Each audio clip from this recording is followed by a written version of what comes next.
Hello, and welcome to episode 5 of From the Actor's Perspective with Tay Time. Today we will be talking about Hacksaw Ridge. Now, Hacksaw Ridge, as many people know, it was nominated for a lot of Academy Awards: Best Picture, Best Director for Mel Gibson, Best Actor for Andrew Garfield. It won Kenneth, oh my god, I'm blanking on his last name. But he finally won for, sound after 21 nominations.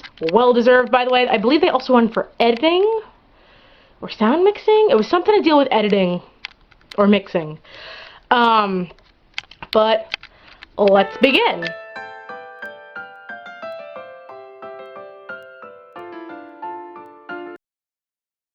So, quickly, I would like to say this. Two things. First off, this movie would have never happened without two movies before it, in my opinion. The first one, and the major one, is Saving Private Ryan. For those of you that have never seen Saving Private Ryan, the first half hour is almost exactly what happened. Steven Spielberg really went historically accurate and bloody and really took a bold move. I mean, he won the Oscar for Best Direction for Saving Private Ryan, so it paid off in the end. And men were coming up to him and saying, listen, you know, that's exactly what it felt like, blah, blah, blah. And then, of course, Steven Spielberg was able to produce the the two miniseries, Band of Brothers and The Pacific, which were equally bloody, gruesome, to the point. And ever since Saving Private Ryan, more movies have been able to get more accurate with the brutality of everything. And the second movie, a few years ago, both The Monuments Men and The Imitation Game came out in the same year. Now, The Imitation Game was actually a fairly well-known story. However, it had never been told before. So, now a lot of movies are starting to get stories told that had never been told before through a film audience. But The Monuments Men was a story that kind of fell through the cracks. I'm not saying The Imitation Game is less than The Monuments Men and vice versa. These are both actually important things that did happen during World War II and should have movies. But The Monuments Men was basically, in case you don't know, about a group of art specialists who go and try and save art that the Nazis stole, like Picasso's, everything, and a lot of it got destroyed in the end. And for those that don't know The Imitation Game, Alan Turing, who's played by Benedict Cumberbatch, was a mathematical genius, and him and his team created Christopher, which was this machine that was able to mathematically decipher Nazi codes in order to help the Allies, specifically the British, against the Nazis. But Alan Turing was a gay man, and he was obviously persecuted, and it is one of the worst stories, I think, ever. I don't know how anybody could treat anybody that did what they did that way, but that's a different story for a different time. So if it weren't for these two movies, I do not think Hacksaw Ridge would have been made. Obviously because of the violence. But this story is kind of like The Imitation Game, where it's a known story, but it hadn't been told. So basically, Andrew Garfield, who, again, I will get to the brilliance in a minute,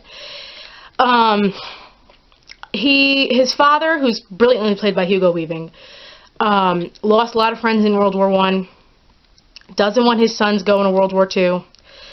They're a very religious family, but he's also, but his father is also very abusive, very whatever, you know, all that crazy stuff, because he's drunk. Not to say whatever, but it's because he's drunk. I could not think of what I was trying to say.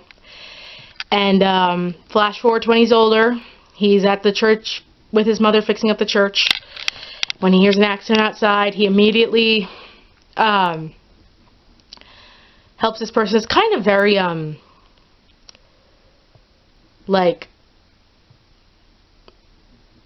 don't know how to put this, but it's almost like God did lead him to want to be a medic. So his name is Desmond Dawes, by the way, true story, lifts up the car, puts a tourniquet on the man's leg, saves the man's life. He's at the hospital, and he meets this nurse, who he ends up falling in love with, when he gives blood.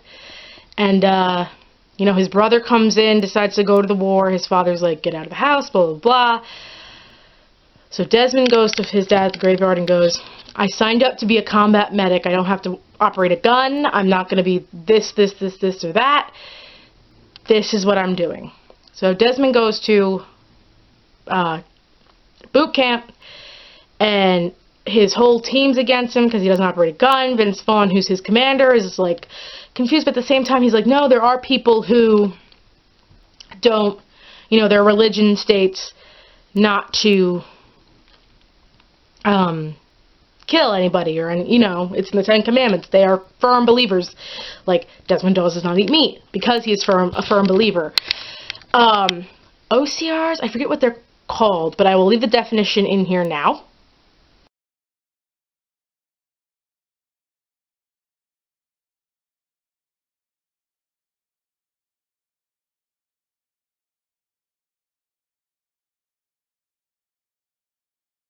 And now we're back.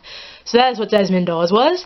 But Sam Worthington is his high commander, and basically Sam Worthington is like, you're not gonna get passed to go on leave to get married because you have not passed rifle training, blah, blah, blah.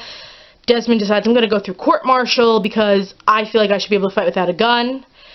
Little does he know, at the same time, his father goes to now one of the highest generals in the army who he was with in World War I.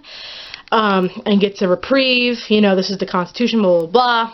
Desmond is found not guilty, he's able to get married, and then he goes to Okinawa. If you have seen the miniseries The Pacific, or have read With the Old Breed, or Helmet for My Pillow, which are memoirs, the men that are portrayed in The Pacific wrote, you know, Okinawa was not only the last major, like, battle in World War II. Yes, Iwo Jima was big. It was around the same time, but Okinawa was just bloody and brutal, and Hacksaw Ridge was, the camp was over this ridge, and they had a net, and they had to go attack the Japanese that way. But basically, Desmond ends up saving, it's disputed. In the movie they say 75, in real life they say people say about 150, but it's been claimed 75 because people I think were not sure, because with Japanese, he did save Japanese as well, just because he probably couldn't tell.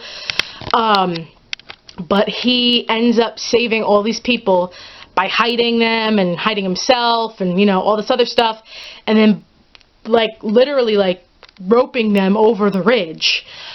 And then when he goes back down, Sam Worthington's like, listen, because this references an earlier scene, he's like, I know Saturday is your Sabbath day of rest, but we do have to go back tomorrow, blah, blah, blah. So they let Desmond pray, and then they go back up the ridge, and Desmond gets injured because he goes to kick a grenade out of the way that somebody threw in their thing, and his knee gets shredded. But as he's going down, he goes, I've lost my Bible. Now, his wife gave him the Bible before he left. So they actually go back and they find it and they bring it back to him. And it ends, I love when movies do this, they end with the actual people telling the story. And it's found footage of Desmond Dawes and describing what he felt and all this stuff. And he is now the only OC, I forgot the title, to win the Medal of Honor. Because and deservedly so, because of what he did. From the actor's perspective, Andrew Garfield deserved this nomination. He definitely honored this man, and according to something I read, Desmond Dawes' son agreed that Andrew Garfield, like, became his father. It was scary. Andrew Garfield also was very honest in a lot of his portrayal with things, and especially during the ridge scenes, which were heavily, you know, more action than anything, he still managed, it's called the inner monologue, for example. Jennifer Lawrence, if you've seen the Hunger Games movies, when she's going up in the capsule for the first Hunger Games and she starts shaking and you could see it in her eyes, that's an inner monologue. You could see that in Andrew Garfield. He definitely deserved the nomination. Brilliant performance. Vince Vaughn and Hugo Weaving also gave beyond brilliant performances, particularly Hugo Weaving. I'm so used to seeing Hugo Weaving, yes, as a more antagonist side, but also just more fantasy. And this was so stripped down for him, and I loved it. Vince Vaughn just, it's not a comedic role. It's, you know, well, for those of you that know how the military operates, or were in the military, you might have given a laugh to some of the stuff he was saying.